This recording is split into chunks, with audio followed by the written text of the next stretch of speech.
அம்புலிமாமா ராமாயணம் 4ஆம் பாகம். தாடகையை வதம் செய்து மாரீச சுபாகுக்களை விரட்டி விசுவாமித்திரின் யாகத்தை இடையூறின்றி நிறைவு செய்து அன்றைய இரவு ராமலட்சுமணர்கள் நிம்மதியாக உறங்கி வைகரையிலேயே எழுந்தனர். அவர்கள் காலை கடன்களை முடித்துக்கொண்டு விசுவாமித்திரும் இதர முனிவர்களும் இருந்த இடத்திற்குச் சென்று அவர்கள் அனைவருக்கும் வணக்கம் செலுத்தி விசுவாமித்திரிடம், மாமுனியே, உங்கள் ஆజ్ఞையை நிறைவேற்றினோம். இன்னும் செய்ய வேண்டிய பணிகள் ஏதேனும் இருந்தால் கட்டளையிடுங்கள் என்று கேட்டனர்.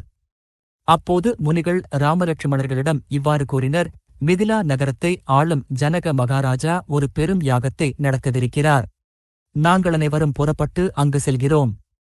முன்பு ஒருமுறை ஜனக மகாராஜா ஒரு யாகம் செய்து அதன் பலனாக தேவர்களிடமிருந்து ஓர் அற்புதமான வில்லை பெற்றார். ஒளி வீசும் அந்த வில்லை அந்த மகாராஜா தன் இல்லத்தில் வைத்துக்கொண்டு நாள்தோறும் நறுமணத்தூப தீபங்களுடன் பூஜித்து வருகிறார்.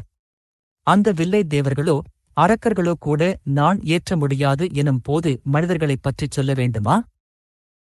மகாபலசாலிகளான அரசர்களும் இளவரசர்களும் எத்தனையோ பேர் முயன்றும் அதை நான் ஏற்ற முடியவில்லை. நீங்களும் வந்தால் ஜனக மகாராஜா செய்யும் யாகத்தையும் அந்த அற்புதமான வில்லையும் காணலாம். உடனே பயண ஏற்பாடுகள் நடந்தன. விசுவாமித்திரர் வனப்பாலகர்களிடம், நான் மற்ற முனிவர்களுடன் கங்கை நதிக்கு வடக்கே இமயமலை நோக்கிச் செல்கிறேன் என்று கூறி சித்தாசிரமத்தை வலம் வந்து திரும்பினார். பிறகு முனிவர்கள் அனைவரும் ராமலட்சுமணர்களுடன் வடக்கு நோக்கிப் புறப்பட்டனர்.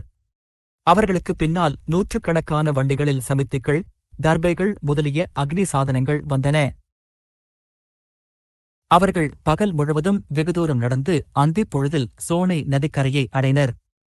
அங்கு அவர்கள் அனைவரும் நீராடி சந்தியாவந்தனம் உள்ளிட்ட அனுஷ்டானங்களை முடித்த பிறகு ராமலட்சுமணர்கள் விசுவாமித்திரருக்கு எதிரே அமர்ந்து, சுவாமி, அழகான வனங்களைக் கொண்ட இந்த தேசம் எது? இதன் வரலாறு என்ன என்று கேட்டனர். அந்த கேள்விக்கு விடையாக விசுவாமித்திரர் அந்த தேசத்தைப் பற்றியும் தனது வம்சத்தைப் பற்றியும் இவ்வாறு கூறினார்: முன்னர் பிரம்மாவின் குமாரன் குசன் என்ற மகா தபஸ்வி இருந்தார். அவர் வைதர்பி என்ற இளவரசியை மணந்து அவளுக்கு குசாம்பன், குசனாபன், அதுர்தரஜனன், வசு என்ற 4 புதல்வர்களைப் பெற்றார். அவர் சத்திரிய தர்மத்தை போற்ற விரும்பி தன் 4 புதல்வர்களையும் பூமியை பகிர்ந்து கொண்டு நீதியாக பரிபாலனம் செய்யுமாறு ஆணையிட்டார். அவர்களும் அவ்வாறே 4 பெரிய நகரங்களை தங்கள் தலைநகரங்களாகக் கொண்டு ஆட்சி செய்தனர். குசாம்பனின் தலைநகரம் கௌசாம்பி, குசனாபனின் தலைநகரம் மகோதயம். அதுர்தரஜனன் தர்மாரண்யம் என்ற பட்டணத்தை தலைநகராகக் கொண்டான். வசு என்பவன் கிரிவிரஜத்தை தலைநகராகக் கொண்டு ஆண்டான். நாம் இப்போது இருப்பது அவன் ஆண்ட தேசத்தில்தான். இந்த தேசத்தைச் சுற்றி 5 அழகான மலைகள் உள்ளன. இந்தச் சோனை நதி அந்த மலைகளிலேயே தோன்றி இந்த பிரதேசத்தைச் செழிப்பாகவும் பசுமையாகவும் ஆக்குகிறது. இது கிழக்கில் தோன்றி மேற்கே பாயும் நதி. குசனின் புதல்வர்களில் குசனாபன் என்பவன் ஒருவன் என்று சொன்னேன் அல்லவா? அவனுக்கு கிருதாசி என்ற மனைவி இருந்தாள். அவர்கள் இருவருக்கும் 100 பெண் குழந்தைகள் பிறந்தனர். அவர்கள் அனைவரும் பேரழகிகள். ஒருநாள் அந்த 100 கன்னியரும் ஆடல் பாடலுடன் உற்சாகமாக வனத்தில் உலவிக் கொண்டிருக்கையில் வாயுதேவன் அவர்களைக் கண்டு மோகித்து தன்னை மணக்குமாறு வேண்டினான். அவ்வாறு செய்தால் அவர்களை முதுமையும் மரணமும் இல்லாத தேவதைகளாக மாற்றுவதாகக் கூறினான். ஆனால் அந்த கன்னியரோ தாங்கள் தந்தையின் ஆகைக்கு உட்பட்டவர்கள் என்று கூறி மறுத்துவிட்டனர். இதனால் வாயுதேவன் சினமுற்று அவர்கள் அனைவரையும் கூனர்களாக மாற்றினான். அப்போது அந்த கன்னியர் அழுது கொண்டே தந்தையிடம் சென்று நடந்ததைக் கூறினர். தன் புதல்விகள் காட்டிய ஒற்றுமையையும் குலப்பெருமையையும் கண்டு குசனாபன் மிக்க மகிழ்ச்சி அடைந்தான். அவர்களை இனி மணம் முடிக்காமல் வைத்திருப்பது முறையல்ல என்று கருதி காம்பில்ய நகரத்தை ஆளும் பிரம்மதத்தன் என்ற அரசனுக்கு தன் புதல்விகள் அனைவரையும் மணம் முடித்துக் கொடுத்தான். பிரம்மதத்தன் அவர்களை தொட்டவுடனேயே அவர்கள் அனைவரின் கூன் முதுகும் நீங்கியது. மகள்களுக்கெல்லாம் திருமணம் செய்த பிறகு குசனாபன் ஒரு மகனை வேண்டி புத்திரகாமேஷ்டி யாகம் செய்தான். அவனுக்கு காதி என்ற தர்மாத்மாவான மகன் பிறந்தான். அந்த காதி ராஜனின் மகன்தான் நான். எனக்கு சத்தியவதி என்ற ஒரு அக்கா இருந்தாள். அவளை ரிதிகருக்கு மணம் முடித்துக் கொடுத்தனர். அவள் மகா பதிவிரதை. நாங்கள் குசிக வம்சத்தைச் சேர்ந்தவர்கள் என்பதால் எங்களை கௌசிகர்கள் என்றும் அழைப்பார்கள். என் அக்காவின் பெயரால் கௌசிகி என்ற நதி உருவானது. என் அக்காவின் மீதுள்ள அன்பினால் நான் இமயமலை பகுதியில் கௌசிகி நதிக்கரையிலேயே வசித்து வருகிறேன். யாகத்திற்காகவே சித்தாசிரமத்திற்கு வந்தேன். நம் கதைகளுடன் பாதி இரவு கடந்துவிட்டது. ராமா, இனி நீங்கள் இருவரும் உறங்குங்கள்.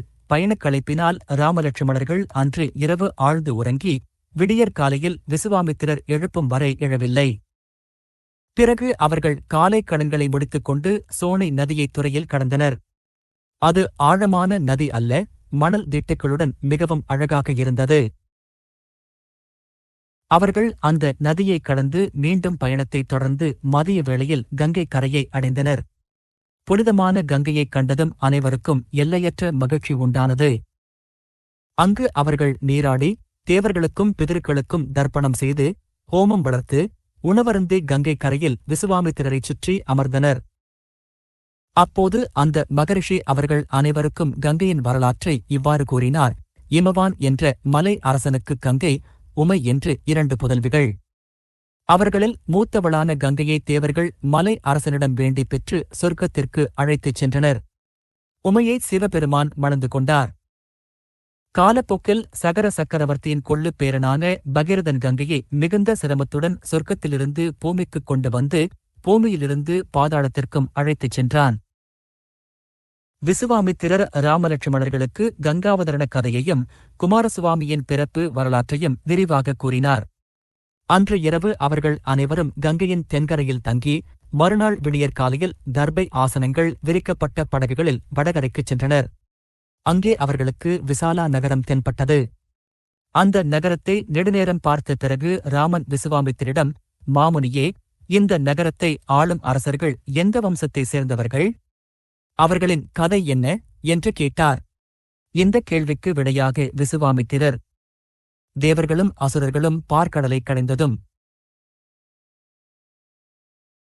அதில் தோன்றிய ஹாலாஹலத்தை சிவன் விழுங்கியதும் அமிர்தம் தோன்றிய போது அதற்காக தேவர்களும் அசுரர்களும் சண்டையிட்டுக் கொண்டதும் விஷ்ணு மோகினி உருவத்தில் வந்து அமிர்தத்தை கவர்ந்து தன்னை எதிர்த்தவர்களைக் கொன்று சரணடைந்தவர்களை காத்ததும் உள்ளிட்ட விஷயங்களைக் கூறி பின்வருமாறு சொன்னார். தன் புதல்வர்கள் அனைவரும் இந்திரன் கையால் மடிந்ததைக் கண்ட திதி தன் கணவரான காசிபரிடம் சென்று இந்திரனை கொல்லக்கூடிய மகன் தனக்கு பிறக்க வேண்டும் என்று வரம் கேட்டாள். நீ 1000 ஆண்டுகள் நிஷ்டையுடனும் எவ்வித தீட்டுமின்றி தவம் செய்தால் இந்திரனை கொன்று மூவுலகையும் ஆளக்கூடிய மகன் பிறப்பான் என்று காசிபர் திதிக்கு வரமளித்தார். திதி மகிழ்ந்து குசப்லவனம் என்ற இடத்தை அடைந்து கடுமையான தவத்தைத் தொடங்கினாள். இந்திரன் அவளிடம் வந்து மிகுந்த பக்தியுடன் பணிவிடை செய்து நீர், சமித்து, தர்பை, கிழங்கு மற்றும் கனிகளைக் கொண்டு வந்து கொடுத்து வந்தான். 990 ஆண்டுகள் கடந்தன. இன்னும் 10 ஆண்டுகள் கடந்தால் திதியின் கர்ப்பத்திலிருந்து இந்திரனைக் கொல்பவன் வெளியே வருவான். ஒருநாள் மதிய வேளையில் இந்தச் செய்தியை திதி இந்திரனிடம் கூறி, மகனே, நீ எனக்கு பணிவிடை செய்கிறாய். அதனால் எனக்கு பிறக்கும் மகன் உன்னுடன் நட்பாக இருக்கும்படி நான் பார்த்துக் கொள்கிறேன் என்றாள். அவ்வாறு கூறிவிட்டு தன் தலையை கால்கள் வைக்க வேண்டிய இடத்தில் வைத்து படுத்து உறங்கிவிட்டாள். இவ்வாறாக அவளுக்கு தீட்டு ஏற்பட்டது. இத்தகைய வாய்ப்புக்காகவே காத்திருந்த இந்திரன் உடனே அவளது கர்ப்பத்தினுள் புகுந்து கருவை வஜ்ராயுதத்தால் 7 துண்டுகளாக வெட்டினான். அவர்களே தேவர்களுக்கு சமமான சப்தமாரதங்கள். ராமா, அக்காலத்தில் திதி தவம் செய்து கொண்டிருந்த போது இந்திரன் இந்த பிரதேசத்திலேயே அவளுக்கு பணிவிடை செய்தான். அதன் பிறகு இக்ஷ்வாகு மகாராஜாவிற்கு விசாலன் என்ற மகன் பிறந்தான். அவனே இந்த மகா நகரத்தை நிர்மாணித்தான். அதனாலேயே இதற்கு விசாலா நகரம் என்ற பெயர் வந்தது. இப்போது இந்த நகரத்தை அவர்கள் வம்சத்தைச் சேர்ந்த சுமதி என்பவர் ஆள்கிறார் என்று விசுவாமித்திரர் ராமனிடம் கூறினார். இதற்குள் சுமதியும் விசுவாமித்திரர் வந்திருப்பதை அறிந்து உறவினர்கள், அமைச்சர்கள், புரோகிதர்களுடன் எதிர்கொண்டு வந்து வரவேற்றார். விசுவாமித்திரர் ராமலட்சுமணர்களை சுமதிக்கு அறிமுகம் செய்து வைத்தார். அவர்கள் அனைவரும் அன்று இரவு சுமதியின் விருந்தினர்களாக தங்கி விடியற்காலையில் மிதிலா நகரத்திற்கு புறப்பட்டனர். அவர்கள் மிதிலையை நெருங்கும் சமயத்தில் வழியில் ஒரு பாழடைந்த ஆசிரமம் தென்பட்டது. அந்த ஆசிரமம் அழகாக இருந்த போதிலும் அங்கே மக்கள் நடமாட்டம் இல்லாததற்கு காரணம் என்னவென்று ராமன் கேட்டார். மகனே, ஒரு காலத்தில் இந்த ஆசிரமத்தில் கௌதம மாமுனி தன் மனைவியான அகலிகையுடன் இணையற்ற தவம் செய்தார். அவருக்கு கோபத்தை உண்டாக்கி அவரது தவசக்தியை அழிக்க வேண்டும் என்ற எண்ணத்துடன் இந்திரன் கௌதமர் நீராடுவதற்காக நதிக்குச் சென்றிருந்த சமயத்தில் அவரது உருவத்தை எடுத்துக்கொண்டு அகலிகையிடம் வந்தான். அகலிகை அவரது விருப்பத்தை நிறைவேற்றி அனுப்பிவிட்டாள். இந்திரனுக்கு கௌதமர் ஈரத்துணிகளுடன் எதிரே வந்து நடந்ததை அறிந்து இந்திரனுக்கு சாபமளித்து ஆசிரமத்திற்கு வந்து தன் மனைவியையும் சாபமிட்டார். அந்தச் சாபத்தின் விளைவாக அவள் காற்றைத் தவிர வேறு உணவின்றி யாருக்கும் புலப்படாமல் இந்த ஆசிரமத்தில் தியானத்தில் இருந்துவிட்டாள். உன்னைக் கண்டவுடனேயே அவளுக்கு சாப விமோசனம் கிடைக்குமாறு கௌதமர் அருளியுள்ளார். எனவே நாம் இந்த ஆசிரமத்திற்குள் நுழைந்து அந்த அகலிகை அனைவருக்கும் மீண்டும் தெரியும்படி செய்வோம் என்றார் விசுவாமித்திரர். அவர்கள் உள்ளே சென்றபோது ராமனின் கண்களுக்கு சூரிய ஒளியுடன் பிரகாசிக்கும் மோகினி தேவதையைப் போன்ற அழகு கொண்ட அகலிகை தெரிந்தாள்.